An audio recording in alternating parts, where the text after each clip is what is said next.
The Bengals leave room to be desired with their pick. So Football Pick says Jermaine Burton equals bust. Amarius Mims equals obvious bust. Bengals draft equals F. I need to find a new favorite team, so friggin' disappointing. Why at Football Picks? Why? Like, what don't you like about those picks? I don't understand that. Like, Jermaine Burton can be day one substitute for Tyler Boyd. Like, ready and more explosive. Jermaine Burton in third round is a steal. Chris Jenkins is like one of the safest picks of the draft. Like, definitely your starting D tackle in the next 2 years, if not this year. But either way, he's going to play a lot. I love Amarius Mims. I want to know more from you at Football Picks. Please respond to these comments, all right? I want to know, why don't you love a giant human being that no one can get around at right tackle? Like, why? Why don't you like the aspect of that you're going to have the biggest O-line in the history of football in front of Joe Burrow, who's been hurt a lot? I liked their draft. I really did. I thought it, one, Mims addressing for the future. You can't trust Trent Brown to be healthy this year and where he's going to be. We know they lost DJ Reader in free agency. I know they got, Zach Carter at D tackle, BJ Hill are still there, but you add that to Chris Jenkins is great. And Burton is a pro. He's ready. If Burton was on a team that was a little bit better at throwing the football, if it was past years Alabama where maybe a two or one of those quarterbacks were there with the other receivers, right? Mm-hmm. He got unlucky this year. He got on the Alabama team for the first time ever, didn't have 5 first-round receivers, and a quarterback that was really damn good, right? Quarterback was an athlete who was learning how to throw and play in the pocket, right? But I think if he's on one of those past Alabama teams, like Burton is like going in the top 35, top 40 picks. I really like Jermaine Burton. I do. And I like McKinley Jackson as well, the D tackle from Texas A&M. Yep. He is athletic, little ball of muscle moving around there. So, yeah, I was a fan of the Bengals. Don't switch your team at Football Picks. Yeah. You're going to be good. You have Joe Burrow.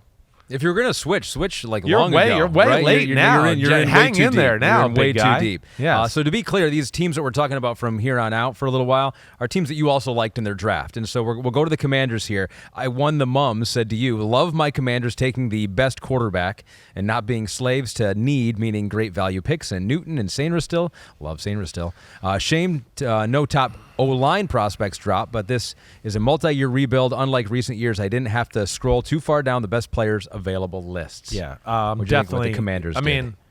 Hey, we did, favorite teams or favorite picks for each round, right? The first thing I sent Pete were my teams that I liked and what they did in the draft. You saw that too. I sent that text. Yeah, that was the first thing, and the Commanders were on that list from day one. Across the board, yeah. Yeah, sure. Of course, we like the quarterback. We know that. Jerzon Newton, right? Another guy where, hey, you got to play the Eagles. Cowboys pretty good up front, right? Giants even have a potential maybe to be good up front. We'll see.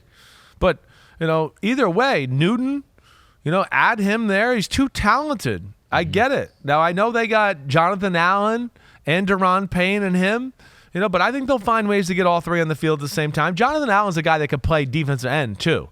So they could maybe put Newton at D tackle if they're going to play, a little bit of a 3-4 hybrid up front. There's things that Jerzon Newton can do there. But Sainristil, like you talked about, the corner from Michigan, awesome football player. Don't be shocked if he's the best nickel in football in 3 years from now. That's what kind of talent he has. So Ben Sano, other Sanat. I think it's Sanat. Wow, Ben Sano though. You kind of went with the French pronunciation. I went with the French. Yeah, it's it looks French to me. It does kind of. But he's definitely one of the best tight ends. He might be really the second best overall tight end in the draft. Jatavion Sanders might have been the better pass version. This guy's good at the pass and can block in the run, right? So they got a good pick there. Right, I love Luke McCaffrey to go along with it. Dominique Hampton in the 5th round, the Washington safety, is a good all-around football player. So, yeah, all in all, I thought they hit a lot of needs and a lot of really good quality football players. You also like the Buccaneers, and so did 7th Evan. Love the way Jason Light and the Bucs consistently stuck to best player available while addressing crucial needs. Serious help at O-line and receiver, plus some real Todd Bowles guys for the defense. Light has crushed 2 drafts in a row, and no one talks about it. No, you're right. He doesn't. It's Graham Barton at center or guard or whatever they want to play him. Yeah. Like man, physical, whatever. We know they needed another offensive lineman, certainly. That's an unbelievable pick at 26. Braswell, right? Second round. Edge out of Alabama. Yeah, just a big, physical, really good football player. It's not going to be 16 sacks a year, but he can be your starting defense end for a long time and be really good at everything and always have 8 or 9 sacks, right? Tyke Smith, the safety from Georgia, wasn't one of my favorites, but got attitude, going to come down and tackle, right? Jalen McMillan, another one of those Washington guys, is well-rounded, can do it all at receiver. And then the Bucky Irving at running back, right? He was, he was up there for me as the running backs I liked in this whole process there. So I thought they did a really good job. But that Barton, Braswell, Tyke Smith, right off the bat, top 3 picks there, I thought were big for the Buccaneers. I'm curious about the Rams here. Yeah. Because they're here in a section which indicates to me that you liked what they did. Yeah. But they didn't necessarily take – I guess they did take some of the guys that you liked. But here, let's get a couple comments here. I know where you're going here. Mark Floyd. Yeah. I really liked the Jared Verse pick for the Rams, but I hated that we passed on Quinyon Mitchell. Hard to not take the best corner in the draft if he falls to 19. So I think you would have liked their draft a little bit better. I mean, I don't know if that's a desperate need for them. Probably. They could use a corner. I think they have some young corners that they like there. Okay. And I don't think they're as much die-hard man-to-man football team as maybe they were back in the day. Sure. Okay. So I think that would probably be the biggest thing with them. But they go Jared Verse first, Yeah, and they go Braden Fisk second. Now, 2 guys that you did talk about and you liked, but you also were probably lower on them than other people. Definitely. I mean, I had no problem with Verse there at, what was that, 20, 19, right? 19. I kind of thought he would be like 23, somewhere in that range, right? So that's good, and they have a real need, right? The big thing is, for me, with them was they needed front 7 football players. And they got that, right? And Braden Fisk, I worry about his ability to anchor versus double teams, right? And all of that. That was my issue.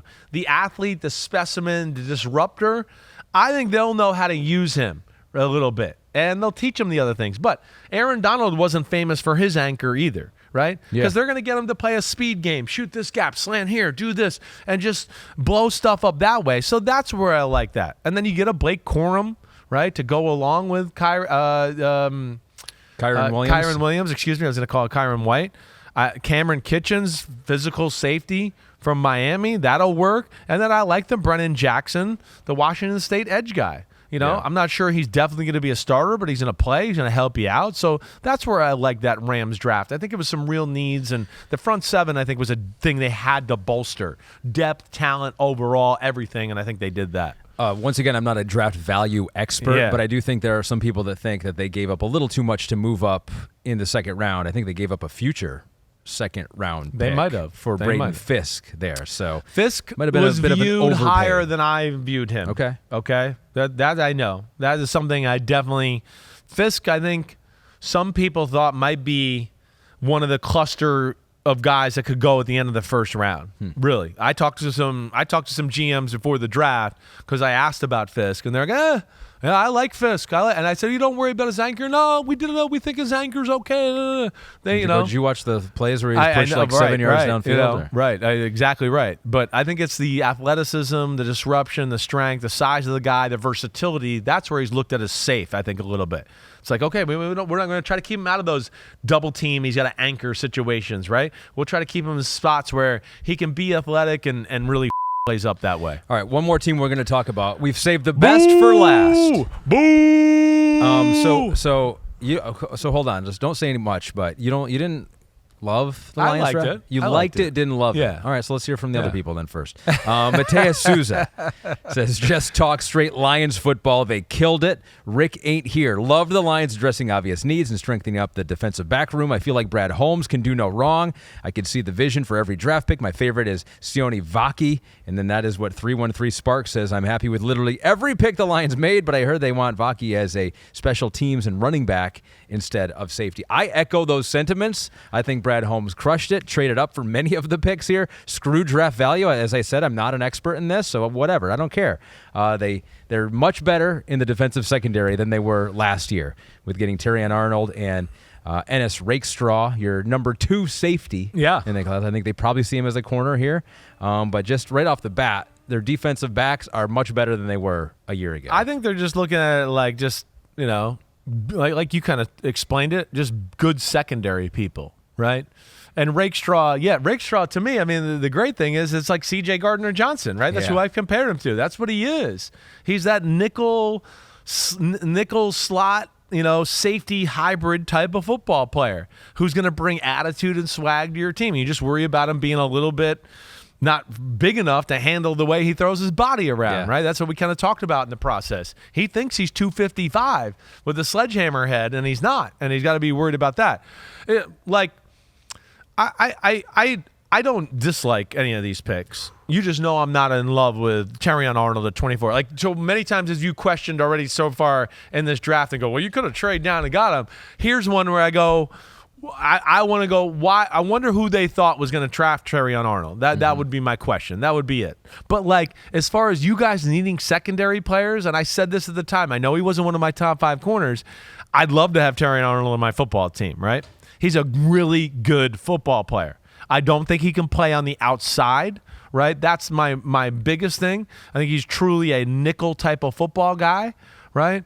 But either way, secondary guys were needed, and I'm not mad at that for that. I think there maybe was some thought. So the Packers picked after them, right. And then the Bucks picked after them. So I don't know if there was. I don't know. Maybe the Packers were part of that conversation. I certainly Packers thought about sure. DB for the Packers, so that's probably what they were worried about. So they also took a player, an offensive tackle out of British Columbia, Giovanni Manu, who is a developmental guy, but he's like 350 pounds, something like that, 6'7", right? Ran under a 5-second 40-yard dash. Doesn't know much about playing the tackle position, but took him, and then got Mekhi Wingo and Christian Mahogany, who were both, of all the players that they drafted, those were the 2 best values they got. Now, they fell maybe like almost 100 spots more than they were supposed to fall, right. Which makes me happy, but at the same time, like I mentioned earlier, makes me a little worried that there's an issue why they fell. Well, yeah, that far. Probably there is or whatever else, but Mahogany's got traits there. You can go like, yeah, would I be shocked if he was a starting guard there? 2-3 years from now? Absolutely not. I don't think that's crazy thought there, right? Your guy Manu, to me, is like. See, it's almost like the Eagles with the Jalix Hunt pick, where they're like, wait, our team's pretty good. We can take kind of like a you. We might hit gold here with this guy. And I think that's what it is. You're looking at a chance where you go, we might be drafting Jordan Mailata. Yeah. Right? That's what they're looking at it. Going, wait, we could have Penei Sewell and then Jordan Mailata, a.k.a. Giovanni Manu over here at left tackle. And I think it's worth that, right? There's something there they've seen to go, wait, this guy this big, the way he moves, all of this, right? Ooh, we think he's tough. He'll work a little. That's all you need at some time. That's all you need. Like that's enough right there to be like, well, I'm sold. Okay, I'm perked up. I'm listening. Right? So, yeah, and I trust this group to kind of have the eye to find those kind of guys, right? There's just too many ex-football people and smart football people in that building that kind of have that gut feel instinct for that type of stuff. So, yeah, I don't know much about him. I can't really say other than that. Well, other than I trust them, and he's a big I like that. Yeah, Manu or Manu, no one knows. Brad Holmes and Dan Campbell, the only 2 people from America who have talked to this guy. Actually, that's not true. I think there were like 13 teams at the pro day that he had out there in British Columbia. But welcome to the Lions. Welcome to the teams. Yo, homies, what's up? I know it's the offseason, but it's never the offseason on Chris Simms Unbuttoned. Me and Ahmed Fareed are going to be here for it all. We got free agency. We're going to break it all down. The draft, the rankings of positions. Of course, we're going to unpack it all. Hit subscribe, get to my free agency reactions, 2024 draft rankings, and more. Thanks again for watching. Peace out, homies. See you soon.